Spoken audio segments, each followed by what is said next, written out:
Assalamualaikum warahmatullahi wabarakatuh. Perkenalkan, nama saya Muhammad Gamal. Saya mahasiswa dari Al-Aqidah Al-Hashimiyah, jurusan Ahwal Asy-Syakhsiyah semester 6. Di sini saya akan menjelaskan tentang penangkapan dan penahanan dalam mata kuliah Hukum Acara Pidana. Untuk penjelasan selanjutnya, saksikan video ini. Wewenang yang telah diberikan kepada penyidik oleh undang-undang untuk mengurangi atau membatasi kebebasan dan hak asasi seseorang, yaitu berhak untuk menangkap dan menahan seseorang. Wewenang pengurangan kebebasan dan hak asasi seseorang itu harus tetap berpijak pada landasan-landasan prinsip hukum yang menjamin terpeliharanya harkat dan martabat kemanusiaan seseorang, serta tetap berpedoman pada landasan orientasi keseimbangan antara perlindungan kepentingan tersangka pada satu pihak dan kepentingan masyarakat serta penegakan ketertiban hukum pada pihak lain. Jadi, tindakan penyelidik atau penyidik yang bertujuan untuk mengurangi kebebasan dan pembatasan hak asasi seseorang adalah tindak yang benar-benar diletakkan pada proporsi demi untuk kepentingan pemeriksaan dan sangat diperlukan sekali. Penangkapan merupakan sebagian dari bentuk upaya paksa yang diatur dalam KUHP yang pelaksanaannya diberikan batasan yang bersifat mencegah agar penggunaannya tidak mengesampingkan HAM, namun tetap dalam kurun keseimbangan antara kepentingan individu dan kepentingan masyarakat, antara kepentingan tersangka dan kepentingan pemeriksaan. Masalah penangkapan diatur dalam KUHP yaitu bab 5 bagian ke-1 mulai pasal 16 sampai dengan pasal 19 yang telah menetapkan tentang ketentuan tata cara tindakan penangkapan. Pertama, penangkapan. Pengertian penangkapan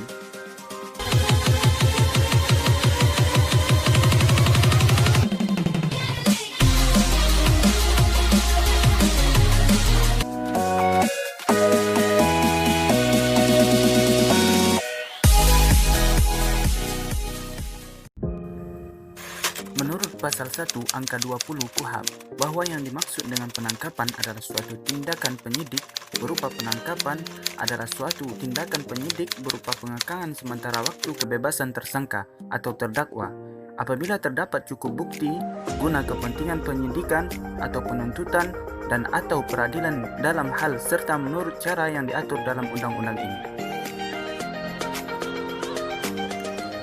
Bukti permulaan yang cukup ialah bukti permulaan untuk menduga adanya tindak pidana oleh tersangka. Hal ini menentukan bahwa perintah penangkapan tidak dapat dilakukan dengan sewenang-wenang, tetapi ditujukan kepada mereka yang betul-betul melakukan.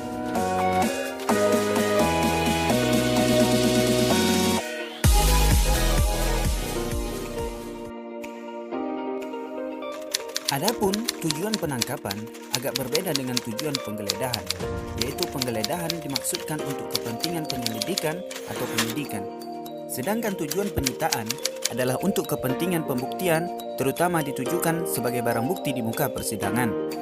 Sebab tanpa adanya barang bukti tersebut, maka perkaranya tidak dapat diajukan ke pengadilan. Sehingga tujuan penangkapan adalah untuk mengamankan tersangka sebagai tindakan permulaan proses penyidikan untuk memperoleh bukti awal untuk proses selanjutnya penyidikan dan penahanan.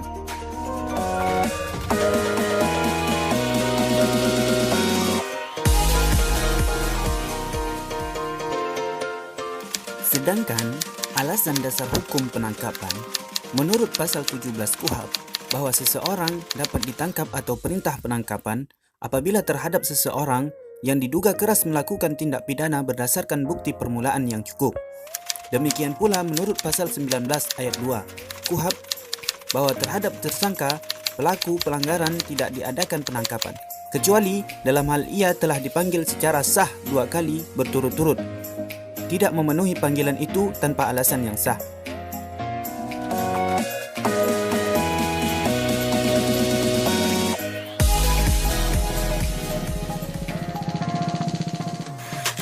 Dan pejabat yang berwenang melakukan penangkapan menurut pasal 16 KUHP bahwa yang berwenang melakukan penangkapan adalah 1. Untuk kepentingan penyelidikan, penyelidik atas perintah penyidik berwenang melakukan penangkapan. 2. untuk kepentingan penyidikan, penyidik, dan penyidik pembantu berwenang melakukan penangkapan. Pelaksanaan tugas penangkapan dilakukan oleh petugas kepolisian negara Republik Indonesia dengan memperlihatkan surat tugas serta memberikan kepada tersangka surat perintah penangkapan yang mencantumkan identitas tersangka dan menyebutkan alasan penangkapan, serta uraian singkat perkara kejahatan yang dipersangkakan serta tempat ia diperiksa. Dalam hal tertangkap tangan, penangkapan dilakukan tanpa surat perintah, dengan ketentuan bahwa penangkap harus menyerahkan segera tertangkap beserta barang bukti yang ada kepada penyidik atau penyidik pembantu yang terdekat. Tembusan surat perintah penangkapan sebagaimana yang dimaksud ayat 1 harus diberikan kepada keluarganya segera setelah penangkapan dilakukan. Adapun batas waktu atau lamanya penangkapan, menurut pasal 19 ayat 1 KUHP, bahwa seseorang yang telah dilakukan penangkapan sebagaimana yang dimaksud dalam pasal 17 KUHP dapat dilakukan paling lama 1 hari.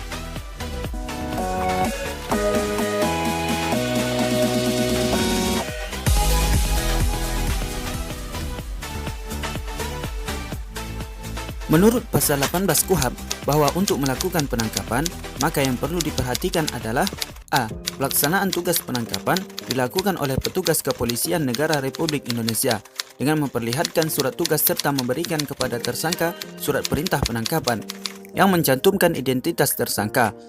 Yang tercantum adalah nama lengkap, umur, pekerjaan, agama, dan alamat, dan menyebutkan alasan penangkapan serta uraian singkat perkara kejahatan yang dipersangkakan serta tempat ia diperiksa.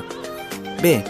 Dalam hal tertangkap tangan, penangkapan dilakukan tanpa surat perintah dengan ketentuan bahwa penangkap harus menyerahkan segera tertangkap beserta barang bukti yang ada kepada penyidik atau penyidik pembantu yang terdekat. C. Tembusan surat perintah penangkapan sebagaimana yang dimaksud ayat 1 harus diberikan kepada keluarganya segera setelah penangkapan dilakukan. D. Penangkapan hanya dapat dilakukan paling lama 1 hari.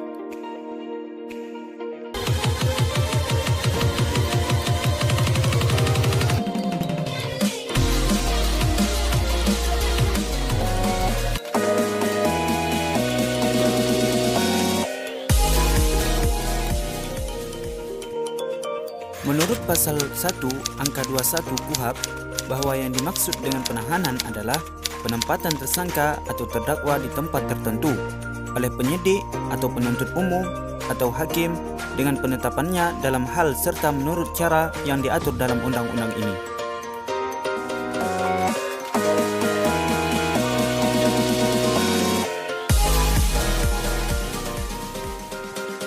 Tujuan penahanan sebagaimana diatur dalam pasal 20 KUHP antara lain bahwa penyidik atau penyidik pembantu berwenang untuk melakukan penahanan untuk pemeriksaan, penyelidikan, atau penyidikan kepada tersangka secara objektif dan benar-benar mencapai hasil penyelidikan atau penyidikan yang cukup memadai untuk diteruskan kepada penuntut umum dan selanjutnya akan digunakan sebagai bahan pemeriksaan di depan persidangan.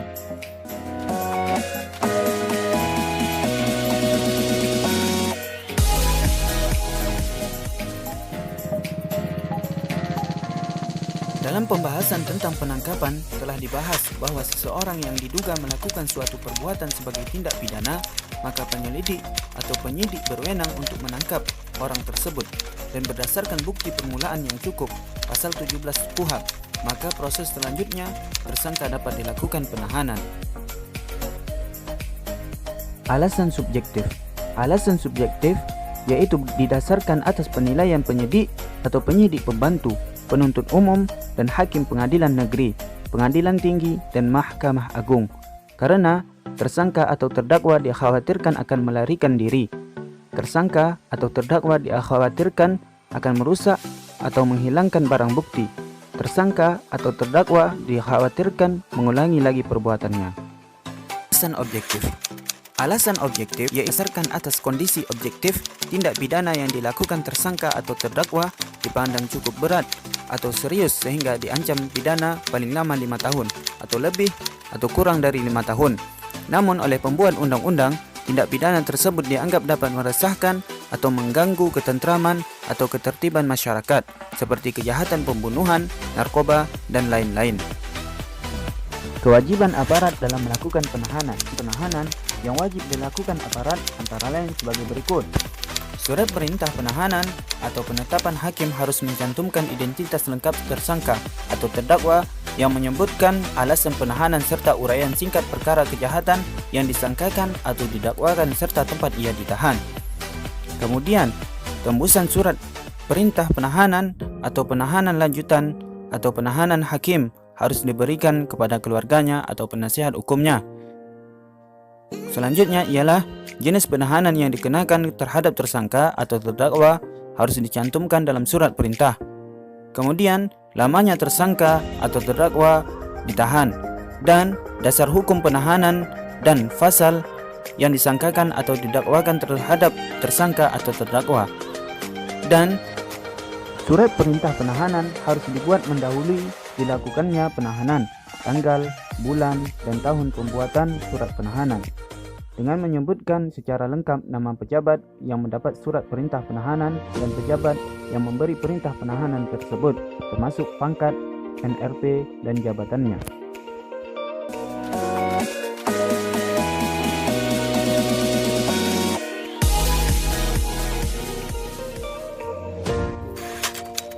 Penahanan terdiri dari beberapa jenis yang dapat dibedakan dari persyaratan atau penempatan tersangka atau terdakwa ditahan.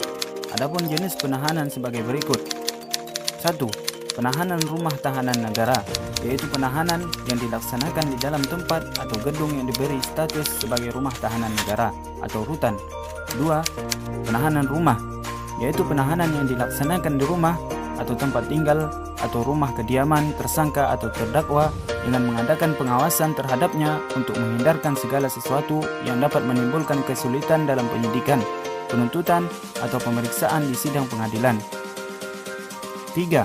Penahanan kota, yaitu penahanan yang dilaksanakan di kota, tempat tinggal, atau tempat kediaman tersangka atau terdakwa, dengan kewajiban bagi tersangka atau terdakwa melapor diri pada waktu yang ditentukan.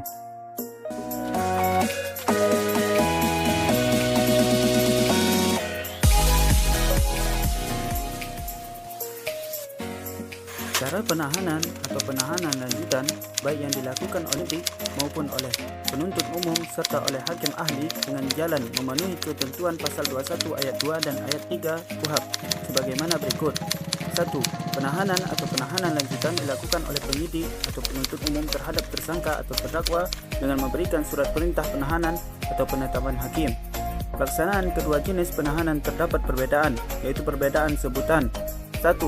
Apabila penyidik atau penuntut umum yang melakukan penahanan, maka penyidik atau penuntut umum segera mengeluarkan atau memberikan surat perintah penahanan tersangka, sedangkan hakim segera mengeluarkan atau mengeluarkan surat penetapan penahanan kepada terdakwa.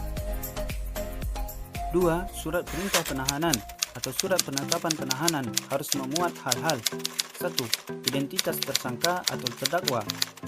Terdapat nama, umur, pekerjaan, jenis kelamin, dan tempat tinggal atau alamat. Menyebutkan alasan penahanan yang dipersangkakan atau yang didakwakan kepadanya. Maksudnya sudah jelas, yakni agar yang bersangkutan tahu mempersiapkan diri dalam melakukan pembelaan dan juga untuk kepastian hukum. Tempat ia ditahan. Hal ini pun memberi kepastian hukum, baik bagi orang yang ditahan itu sendiri dan juga keluarganya. Tembusan surat perintah penahanan atau penahanan lanjutan atau penetapan hakim sebagaimana dimaksud dalam ayat 2 harus diberikan kepada keluarganya.